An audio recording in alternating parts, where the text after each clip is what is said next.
नमस्कार, मैं डॉक्टर चुन्नन कुमारी, प्राध्यापिका आरपीएस कॉलेज चकियार महनार। आज की हिंदी कक्षा में आप सबका स्वागत करती हूँ।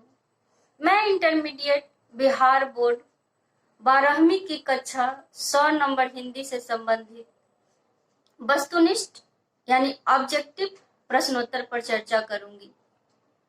12वीं 100 नंबर हिंदी पाठ्यक्रम के अंतर्गत दिगंत भाग 2 पुस्तक में संकलित गद्य खंड से बाल कृष्ण भट्ट द्वारा रचित निबंध एवं चंद्रधर शर्मा गुलेरी की कहानी उसने कहा था से संबंधित कुछ प्रश्नोत्तर पर चर्चा करूंगी।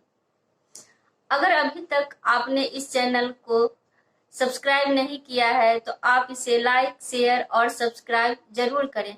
तो आइए देखते हैं कुछ प्रश्नोत्तर की प्रस्तुति मेरे द्वारा। बिहार बोर्ड 12वीं 100 नंबर हिंदी वस्तुनिष्ठ प्रश्नोत्तर शीर्षक में मैं दे दी हूँ। दिगंत भाग 2 में गद्य खंड से कुल 13 विषय शीर्षक दिए गए हैं, जिसमें से यहाँ पर दिया गया है, मैं सबका नाम लिख दी हूँ और साथ में जो लेखक है उनको भी मैं लिख दी हूँ। तो यहाँ पर पहला है बातचीत निबंध, जो कि बालकृष्ण भट्ट के द्वारा लिखा गया है। दूसरा शीर्षक है उसने कहा था कहानी, चंद्रधर शर्मा गुलेरी की रचना है। फिर उसके बाद संपूर्ण क्रांति भाषण है, जयप्रकाश नारायण के द्वारा दिया गया भाषण है। अर्धनारीश्वर निबंध रामधारी सिंह दिनकर की रचना है। रोज कहानी अज्ञेय द्वारा रचित है, सच्चिदानंद हीरानंद वासियन अज्ञेय की रचना है। एक लेख और एक पत्र लेखन के अंतर्गत भगत सिंह के द्वारा लिखा गया पत्र है। ओ सदानीरा निबंध जगदीश चंद्र माथुर की रचना है। अगला शीर्षक है सिपाही की माँ, यह एक एकांकी है जो कि मोहन राकेश के द्वारा लिखा गया है। प्रगीत और समाज, यह एक निबंध है जो कि नामवर सिंह के द्वारा लिखा गया है। जूठन एक आत्मकथा है जो कि ओम प्रकाश वाल्मीकि की रचना है। हंसते हुए मेरा अकेलापन मल्लेश द्वारा लिखी गई डायरी है। तिरिच कहानी उदय प्रकाश की है।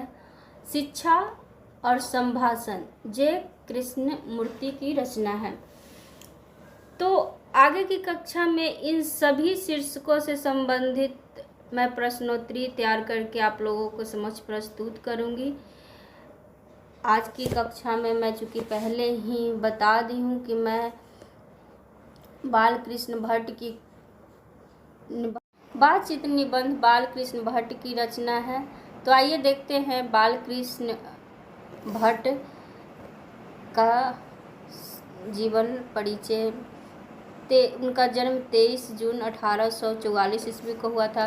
पहले आप इस तस्वीर को अपने मन मस्तिष्क में बिठा लीजिएगा, क्योंकि इसी से संबंधित आपके प्रश्न परीक्षा में पूछे जाएंगे। इनका निधन हुआ था 20 जुलाई 1914 को। जन्म स्थान इनका था उत्तर प्रदेश के इलाहाबाद प्रयागराज में। तो पहला प्रश्न है इनसे संबंधित, बालकृष्ण भट्ट का जन्म कब हुआ था? तो 23 जून 1844 में। बालकृष्ण भट्ट की मृत्यु कब हुई थी? तो 20 जुलाई 1914 को इनकी मृत्यु हुई थी। बालकृष्ण भट्ट किस युग के रचनाकार थे? तो बालकृष्ण भट्ट आधुनिक काल के भारतेंदु युग के। मान लें कि कभी कभी प्रश्न में 4 ऑप्शन दे देगा कि बालकृष्ण भट्ट किस युग के रचनाकार थे, तो आधुनिक काल दे देगा, भक्ति काल, रीति काल। तो इसमें से आप लोग आधुनिक काल उत्तर में लगाइएगा, या फिर दे दे कि भारतेंदु युग, द्विवेदी युग, प्रयोगवाद या प्रगतिवाद, तो आप यहाँ पर भारतेंदु युग के कवि में टिक करेंगे। उसी प्रकार अगला प्रश्न है बालकृष्ण भट्ट बातचीत शीर्षक निबंध के लेखक कौन है? तो बालकृष्ण भट्ट। पांचवा प्रश्न है, बालकृष्ण भट्ट की माँ का क्या नाम था? तो पार्वती देवी। बालकृष्ण भट्ट के पिता का क्या नाम था? बेनी प्रसाद भट्ट।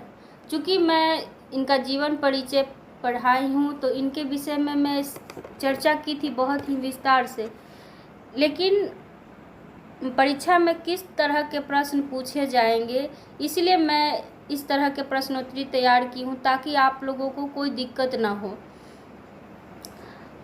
अगला प्रश्न है, नूतन ब्रह्मचारी और 100 अजान एक सुजान किस विधा की रचना है? तो यह उपन्यास की रचना है। उपन्यास है नूतन ब्रह्मचारी और 100 अजान एक सुजान।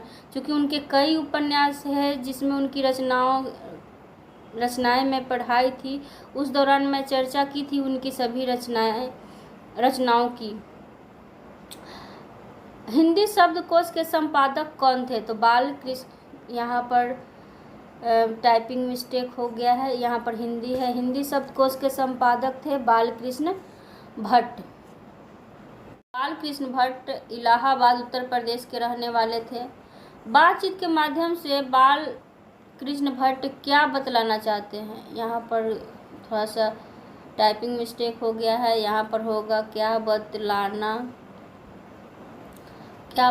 चाहते हैं। तो बातचीत करने की शैली के विषय में वो बताना चाहते हैं। बालकृष्ण भट्ट ने किस पत्रिका का संपादन किया? बालकृष्ण भट्ट ने हिंदी प्रदीप पत्रिका का संपादन किया। आदमी के बोलने से क्या प्रकट होता है? अगला प्रश्न है, तो आदमी के बोलने से उसका गुण और दोष प्रकट होता है। बोलने से मनुष्य के किस रूप का साक्षात्कार होता है? यह कथन किनका है? तो यह कथन बेन जॉनसन का है।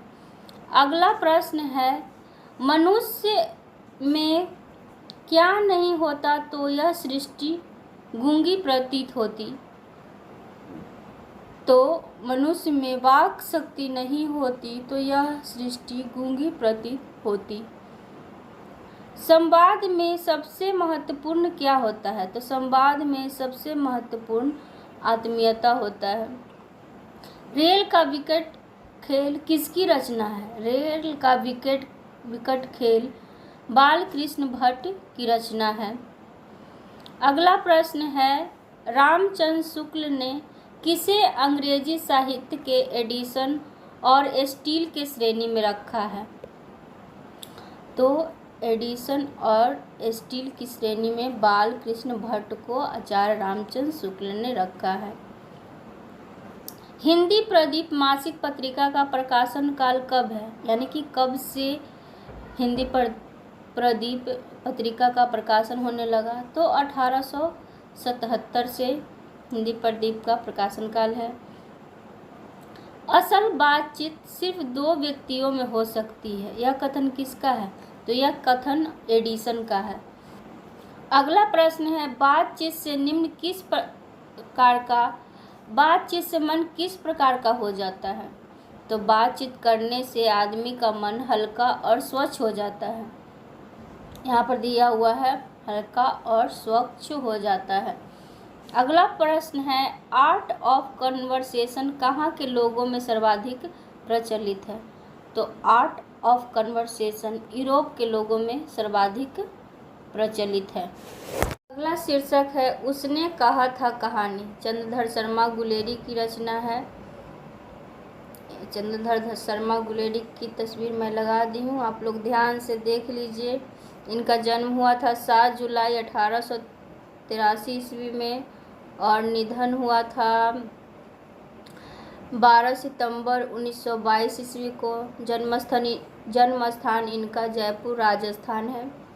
अब देखते हैं इनसे संबंधित, इनके कहानी से संबंधित कुछ प्रश्नोत्तर। तो पहला प्रश्न है, उसने कहा था कहानी के कहानीकार कौन है? तो उसने कहा था कहानी के कहानीकार चंद्रधर शर्मा गुलेरी हैं। हिंदी की पहली कहानी कौन सी है? हिंदी की पहली कहानी उसने कहा था है। अगला प्रश्न है चंद्रधर शर्मा गुलेरी का जन्म कब और कहाँ हुआ था। तो चंद्रधर शर्मा गुलेरी का जन्म 7 जुलाई 1883 ईस्वी में जयपुर राजस्थान में हुआ था। चंद्रधर शर्मा गुलेरी की मृत्यु कब हुई थी। तो चंद्रधर शर्मा गुलेरी की मृत्यु हुई थी 12 सितंबर 1922 ईस्वी में। अगला प्रश्न है समालोचक पत्रिका का संपादन किसने किया था। तो समालोचक पत्रिका का संपादन चंद्रधर शर्मा गुलेरी ने किया था। काशी नागरी प्रचारणी पत्रिका के संपादक कौन थे। अगला प्रश्न है तो काशी नागरी प्रचारणी पत्रिका के संपादक चंद्रधर शर्मा गुलेरी हैं। अगला प्रश्न है गद्य साहित्य का विकास किस काल में हुआ। तो गद्य साहित्य चूँकि साहित्य के लगभग सभी विधाओं का विकास आधुनिक काल में ही हुआ है, तो इसलिए गद्य साहित्य का विकास हम आधुनिक काल को कहेंगे कि आधुनिक काल में गद्य साहित्य का विकास हुआ। उसने कहा था कहानी किस शैली में लिखी गई है। तो उसने कहा था कहानी फ्लैशबैक शैली में लिखी गई है। फ्लैशबैक शैली का हिंदी अर्थ होता है पूर्व दीप्ति शैली, यानी कि आदमी अभी वर्तमान में रहता है लेकिन वह अपने बीते हुए कल को याद करता है, तो उसी को फ्लैशबैक कहते हैं, यानी कि अपने अतीत में चले जाना। तो अतीत में जाकर यहाँ पर लहना सिंह के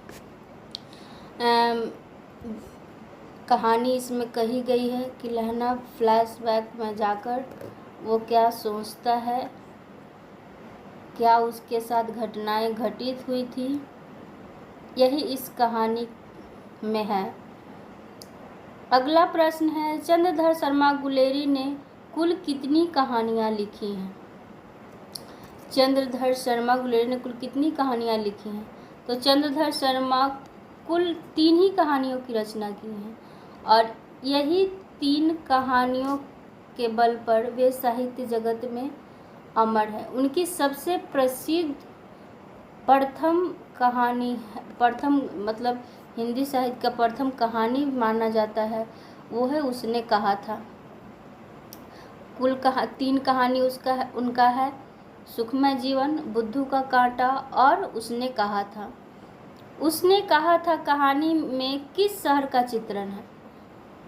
तो उसने कहा था कहानी में अमृतसर का चित्रण है।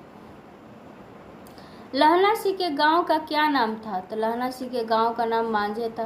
क्योंकि आप लोग कहानी पढ़े होंगे तो इस लहना सिंह के गांव की चर्चा उस कहानी में हुई है।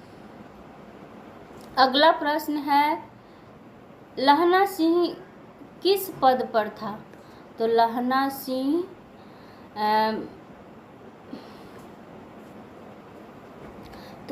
सिंह जमादार के पद पर था। लहना सिंह की मृत्यु किसकी गोद में हुई थी। तो लहना सिंह को जब गोली लग गया था वो पूरी तरह से घायल था, तो उस वक्त वजीरा सिंह उसे अपने गोद में ले लेता है, तो वजीरा सिंह के गोद में वो था। अगला प्रश्न है सूबेदार हजारा सिंह के लड़के का क्या नाम था। सूबेदार हजारा सिंह के लड़के का नाम बोधा सिंह था। अगला प्रश्न है भारतीय सिपाहियों का किसके साथ संघर्ष हुआ था। तो भारतीय सिपाहियों का जर्मनी के साथ संघर्ष हुआ था। अगला प्रश्न है जर्मन पलटन को किसे मार गिराया। प्रश्न जर्मन पलटन को किसने मार गया था। जर्मन पलटन को लहना सिंह ने मार गिराया। अगला प्रश्न है सिख राइफल्स के जमादार लहना सिंह का नंबर क्या था। तो 77 नंबर था। सरकार ने सूबेदार को जमीन कहाँ दी। तो सरकार ने सूबेदार को जमीन लैलपुर में दिया था। उसने कहा था कहानी कब प्रकाशित हुई। प्रकाशन काल यहाँ पर जरूर पूछता है प्रश्न में, तो इसीलिए आप लोग इसे याद रखिएगा कि उसने कहा था कहानी का प्रकाशन 1915 में हुआ था। अगला प्रश्न है कछुआ धर्म किसकी रचना है। तो कछुआ धर्म चंद्रधर शर्मा गुलेरी की रचना है। अगला प्रश्न है कुरमाई का क्या अर्थ है। तो कुरमाई का अर्थ होता है मंगनी। चूँकि अमृतसर में लहना सिंह और सूबेदारनी जब बचपन में मिले थे तो वो बार बार एक ही प्रश्न लहना सिंह उस बच्ची से पूछती थी, सूबेदारनी से पूछती थी कि क्या तेरी कुरमाई हो गई। तो वो लड़की शर्मा कर भाग जाती थी धत कहकर। वही कुरमाई का अर्थ होता है मंगनी। अगला प्रश्न है बोधा कौन था। तो बोधा सूबेदार हजारा सिंह और सूबेदारनी का बेटा था। चूँकि सूबेदारनी वही बचपन की लड़की है जिसे लहना सिंह अमृतसर में मिला था। चंद्रधर शर्मा गुलेरी किस युग के कहानीकार हैं। तो चंद्रधर शर्मा गुलेरी द्विवेदी युग के कहानीकार हैं। अगला प्रश्न है उसने कहा था कहानी कितने भागों में विभक्त है। तो आप लोग कहानी पढ़े होंगे तो देखे होंगे कि यह कहानी कुल 5 भागों में विभक्त है। तो यहाँ पर इसका उत्तर होगा कि उसने कहा था कहानी 5 भागों में विभक्त है। उसने चूँकि 5 भाग जब अमृतसर में उस सूबेदारनी से लहना सिंह का मुलाकात था, उस वक्त का जब युद्ध हुआ था, जब वो सूबेदारनी से पुनः मिलती है, जब युद्ध होता है, तो इस तरह से हर दृश्य को 5 भागों में विभक्त करके यह कहानी प्रस्तुत किया गया है। अगला प्रश्न है किरत सिंह कौन था। नहीं, उससे पहले 25 नंबर का प्रश्न है उसने कहा था कहानी का नायक कौन है। तो उसने कहा था कहानी का नायक लहना सिंह है। किरत सिंह कौन था। किरत सिंह लहना सिंह का भतीजा था। या यह भी प्रश्न घुमाकर भी पूछ सकता है परीक्षा में कि लहना सिंह के भतीजा का क्या नाम था। तो लहना सिंह के भतीजा का नाम किरत सिंह था। बचपन में लहना सिंह लड़की से बार बार कौन सा प्रश्न करता था। तो वो एक ही प्रश्न पूछता था कि क्या तेरी कुरमाई हो गई, तेरी कुरमाई हो गई। यही प्रश्न वो बार बार सूबेदारनी से पूछता था। लेफ्टिनेंट साहब सूबेदार को कितने आदमी खंदक में छोड़कर जाने को कहता है। तो खंदक में कुल 10 आदमियों को छोड़कर जाने के लिए वो कहता है। अगला प्रश्न है अमृतसर में लहना सिंह के कौन थे। तो अमृतसर में लहना सिंह अपने मामा के यहाँ आया था। तो यहाँ पर इसका आंसर होगा मामा। सूबेदारनी ने अपने पति एवं पुत्र की रक्षा के लिए किससे कहा। तो सूबेदारनी अपने पुत्र और पति की रक्षा के लिए लहना सिंह से कही। चूँकि सूबेदारनी को लहना पर विश्वास था, वो उसे जानती थी कि भले ही यह खुद रहे या न रहे, अपनी जान देकर भी मेरे पुत्र और पति की रक्षा जरूर करेगा। और ठीक वैसा ही होता है, वो खुद घायल रहता है लेकिन बोधा सिंह और जमादार को सुरक्षित रखता है और उसको अपने घर तक भी सुरक्षित भेज देता है। लहना सिंह को अपनी गोद में लेकर कौन बैठा था। तो इसका आंसर होगा लहना सिंह जब घायल था तो उसे अपनी गोद में वजीरा सिंह लेकर बैठता है। अगला प्रश्न है लहना सिंह के मामा कहाँ के रहने वाले थे। तो लहना सिंह अपने मामा के यहाँ आया था, जो कि उनके मामा का घर अमृतसर में था। तो लहना सिंह के मामा अमृतसर के रहने वाले थे। अगले कक्षा में हम लोग एक और दूसरा शीर्षक लेकर आएंगे और उससे संबंधित कुछ प्रश्नोत्तर की चर्चा करेंगे। धन्यवाद।